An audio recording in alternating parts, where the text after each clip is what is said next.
Okay. And welcome back, folks. Internet issues and power issues galore, but we are back. And I gotta re-add you to the party, Lark. So what I missed in that battle, aside from the Genji that apparently spent 45 seconds trying to kill me. We ended up losing. They flanked the point and killed us all. Oh, that sucks. Okay, so let's try this again, shall we? Hopefully we won't have any power or internet issues. For those of you curious, what ended up happening is I kind of sort of lost power. But my computer didn't turn off. It's just the rest of my house lost power, and so my internet had reset. It's really weird. Texas sucks, okay? I'm just going to go and let you guys know Texas sucks. Do you have your computer plugged into an UPS? An uninterruptible power supply? Probably not. Probably not. I don't know. It's hooked up to 2 surge protectors. I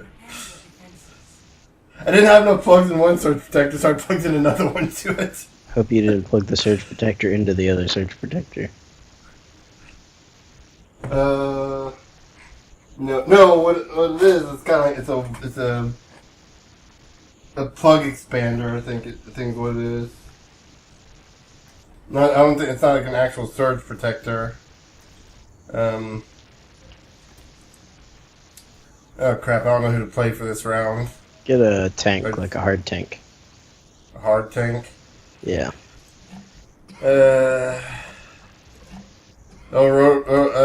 Roadhog, I guess. I'll stick with Roadhog.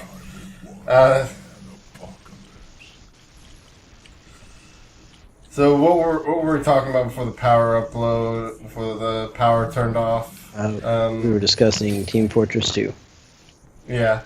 What all did you get about the we were talking about the rocket jump. Did you get what the rocket jump was? Yes, I think you cut out right about then. Okay, so just to reiterate, the rocket jump is you jump in the air, fire a rocket at your feet, and you launch into the air. And that's in Quake they use that as like a professional technique. And if you're gonna be expert at any, and I just died. That was probably the shortest Roadhog you've ever seen.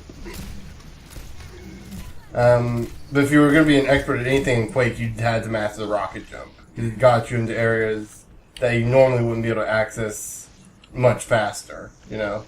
Mm-hmm. So the soldier in TF2 is really good at that because he's the only one with a rocket launcher. And for some reason they decided to add that, even though I don't think Valve is at all associated with Quake. But you know what? It's cool though. So let's see. I think that was the last of the DPS characters. So we talked about the heavy, the demo man, the soldier, scout, pyro. There's 4 more classes. Oh yeah. So the next one would be the sniper. And yes, I know what you're thinking. Original names, right? The sniper actually has 2 functions. He can either be essentially a Hanzo by using a bow, or he can be a traditional sniper, actually almost exactly like Widowmaker. His primary sniper rifle has a charge. When you zoom in and you see the charge, that's where Widowmaker gets her charged sniper rifle from. It's pretty much from the sniper in TF2, because the sniper in TF2 did that.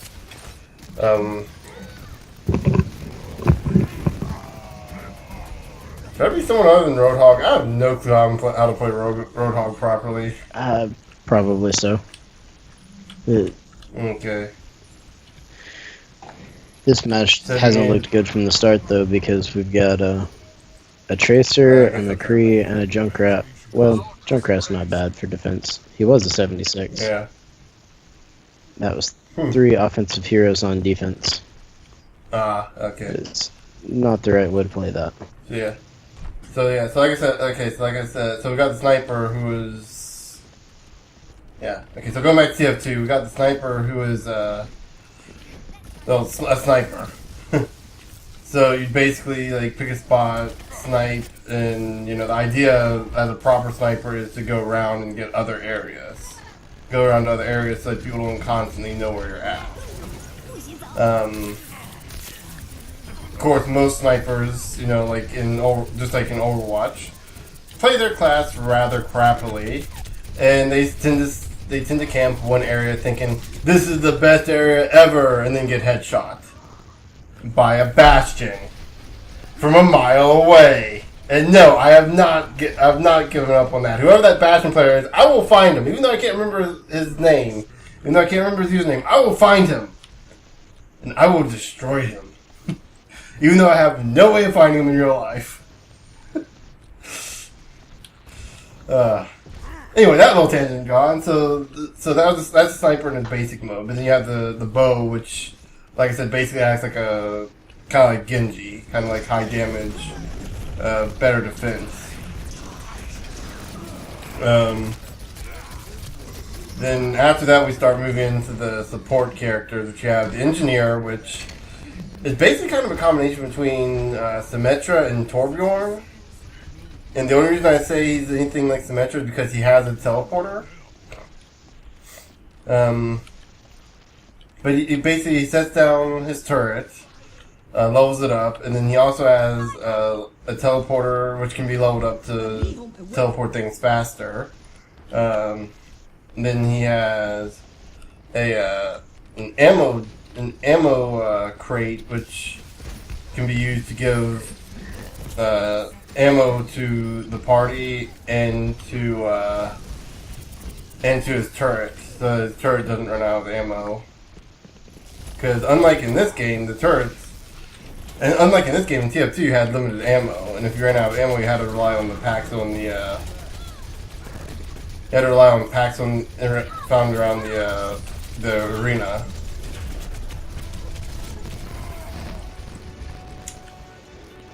Huh.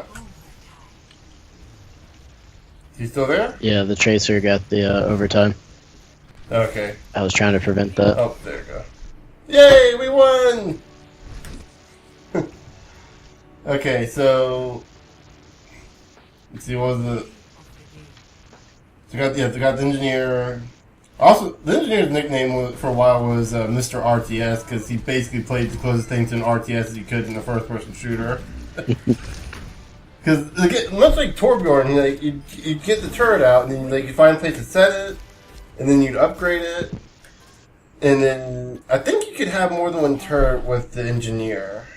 I think. I could be wrong with that.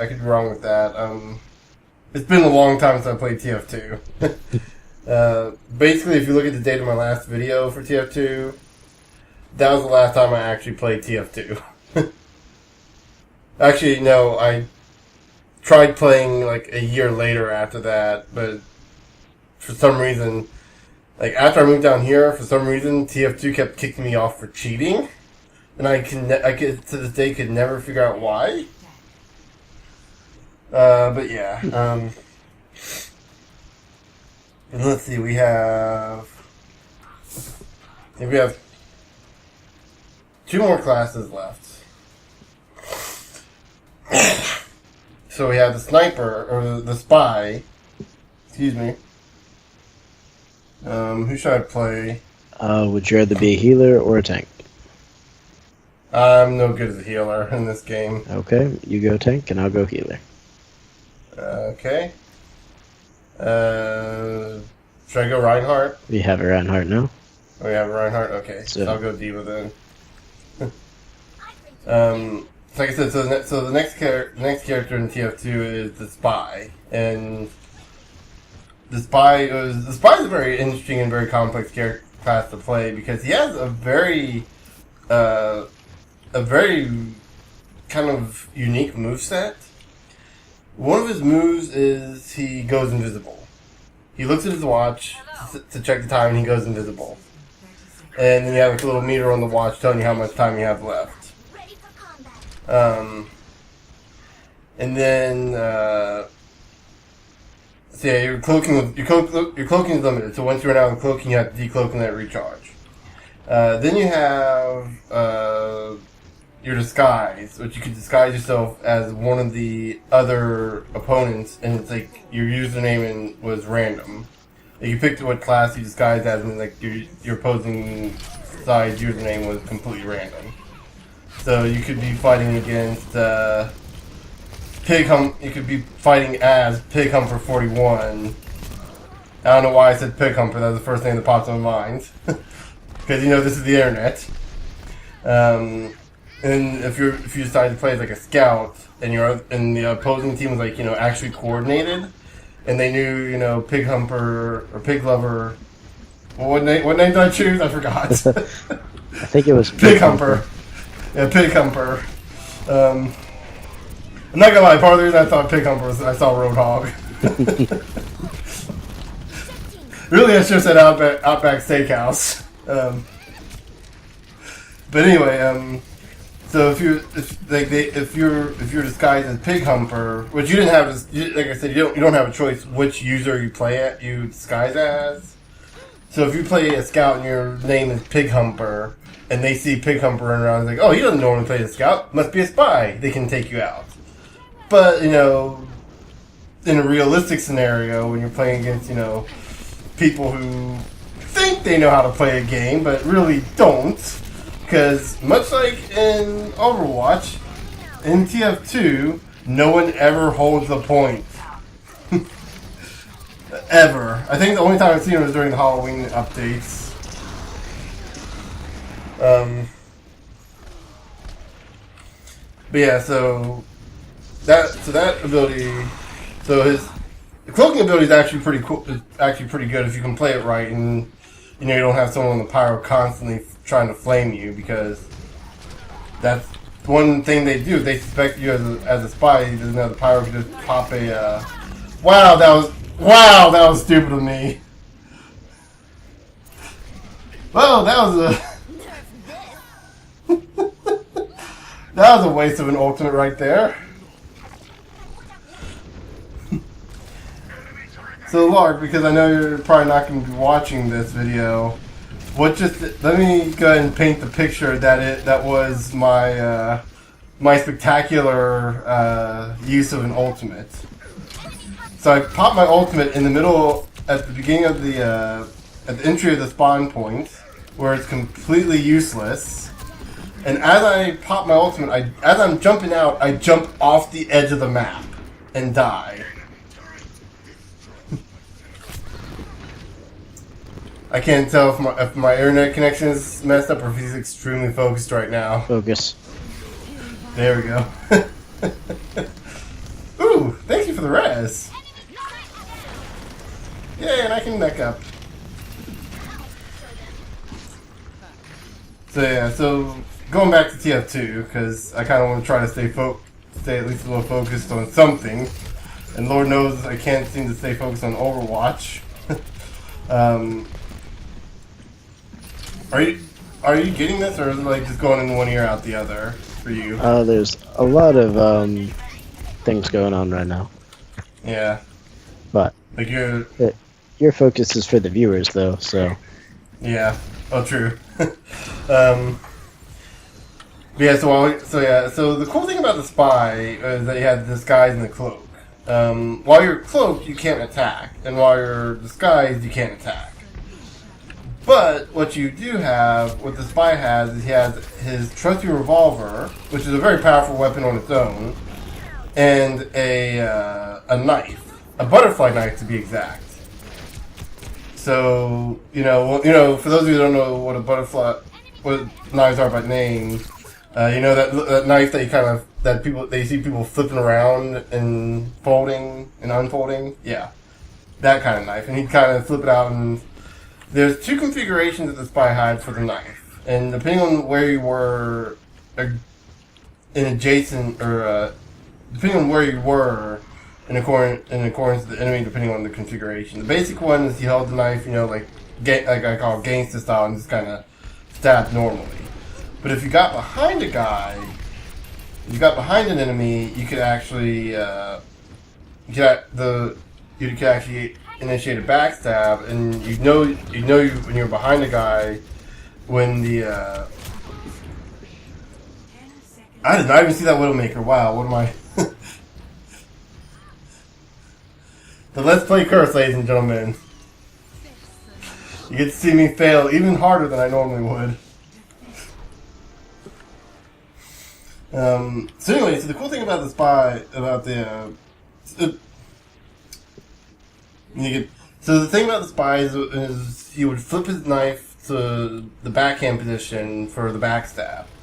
And the cool thing about the backstab is if you were behind an opponent and you backstabbed them, instant kill. It's an insta kill.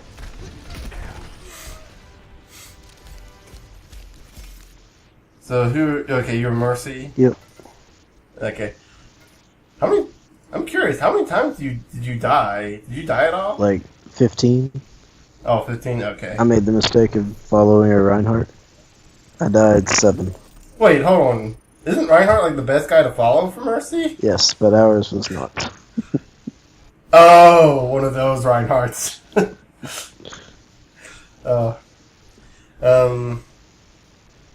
But actually, now, like, I basically explained the bulk of the spy. You know, his big thing is going invisible, disguising himself, and like backstabbing enemies. So that brings us to my favorite class to play as personally in TF2, which is strange because I don't play their equivalent on here. Can you take a guess, Lark, of what that is? I'm gonna say... Nope. No guesses here. Can you guess the class? Like what type of role they would play? I'm gonna say... Flamethrower of some sort? Grenade launcher, maybe? Nope, we've already talked about those guys. I'll give you a hint. Who do I currently have highlighted? I have no idea. You don't know? It doesn't show you who's highlighted. Oh. Okay, well, damn, okay.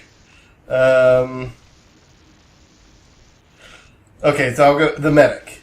It was a medic. Which, I had Mercy highlighted, just let you know. Mercy's the closest thing to the medic we have in this game. Almost exactly in terms of how medics played. I have no clue who I should be playing as right now. We're on the attack in Nepal village. Nepal is one of those where attack is kind of not 100% accurate. Yeah. Oh, this is like the King of the Hill map, isn't it? Yep. Yeah. So really, we're not going to find out what role you should play until after that point's been captured. Which, it looks like it's already been captured. The best goal is to find someone that's flexible for both. So, Symmetra is definitely out of the picture. Symmetra is actually not bad if you can get everything going the way it's supposed to. Yeah, you have to have the time to do that. Yeah, that's her big issue here. Because she can only pre-prep up to 3 turrets at a time, right? 6. 6? I thought you could only do 3. They must have changed that then. Yeah, so going back to TF2 and the Fortress. So TF2 and the Medic. I don't know why I called him the Fortress. The Medic was basically Mercy without her wings. The Medic had this thing called the Medigun. And what it could do... Now the cool thing about the Medic that makes him a little better than Mercy, in my opinion, is he could actually overheal a character. And he actually got a charge for that. If you overhealed enough, which took a while to do, you could actually do something called the Uber charge, which would make you and the guy you're currently healing temporarily invincible for about 4 seconds, I think. Well, that sounds strong. Which against a heavy with his chain gun going off, is amazing if you can pull it off. But like I said, it takes a long time for that charge to come up. And you have to have a pretty coordinated team and hope that your hope that your heavy is good at doing its job.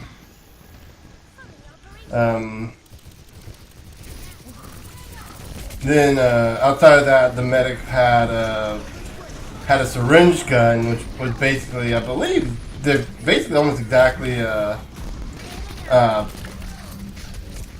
Mercy. Is Mercy's gun a machine gun?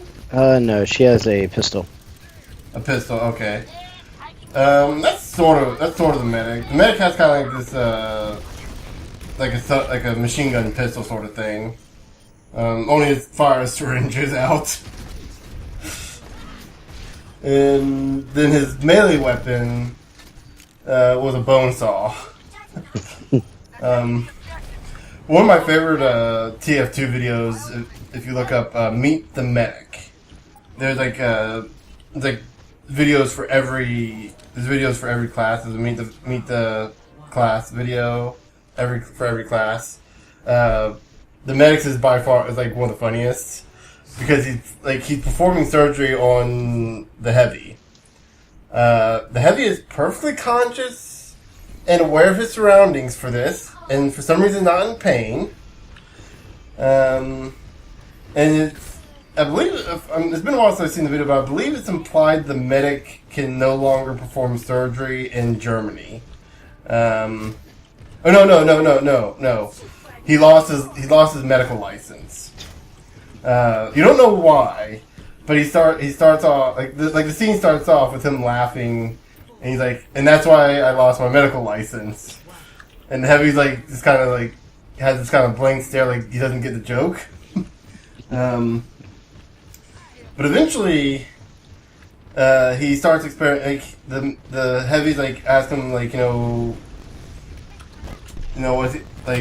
what's happened. Oh, I saved myself! Oh my gosh, I almost died, but I saved myself from the pit. Yes, I feel so happy. Crap! Now I'm out of armor. I don't feel so happy. I feel I died. Had a wild mess. It's like so the medic is like fixing up the heavy, and I guess in between matches, breaks a breaks a bone from his rib cage. What was that? Oh, don't worry, it's not important. You can live with that. He turns to his bird, Archimedes, which I don't know if you ever saw that stuffed pigeon I had that had like little blood splatters on it. Mm-hmm. Okay, that's Archimedes. He turns to Archimedes, says, no. What he says, like, oh, don't worry, they grow back. Turns to Archimedes, no, they don't. And then he puts this thing into the heavy's heart. Like, keep in mind, the heavy's still alive. The heart is out of his body, and he's got like this healing beam on him to keep him alive. He puts this experimental thing into the heavy's heart. The heavy's heart starts to glow red, and then blows up. What was that?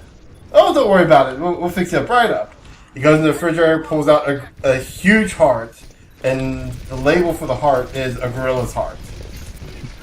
In the meantime, there is the blue spy's head dismembered in the refrigerator, and all he says is "kill me," like asking the medic to kill him.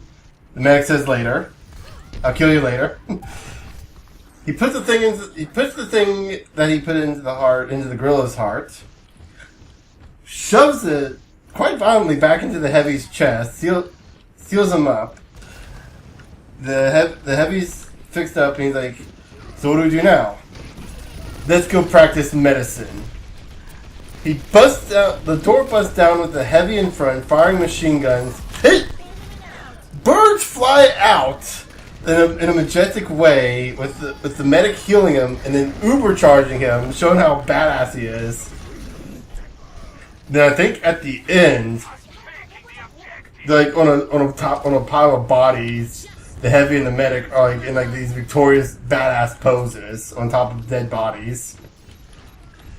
And then I guess quote unquote post credits, because it doesn't technically have credits. You see the spy come in, and you see the spy busting out of the emergency room. Like he had just been healed. He's like, oh man, oh boy, you not know how bad this feels. And suddenly you hear a coo come from his chest, and apparently Archimedes was somehow sewn into the scout's chest during operation. But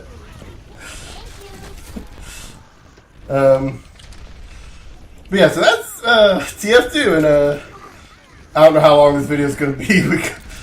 I had to restart my recording and timer for this.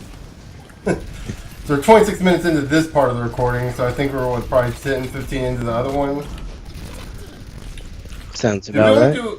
Did we only do one match when we started the recording, or did we do more? Because I know like one match is like 10 minutes. I believe it was 2, but it could have been 1. I'm not sure. Okay, so this is about like a 40-minute video.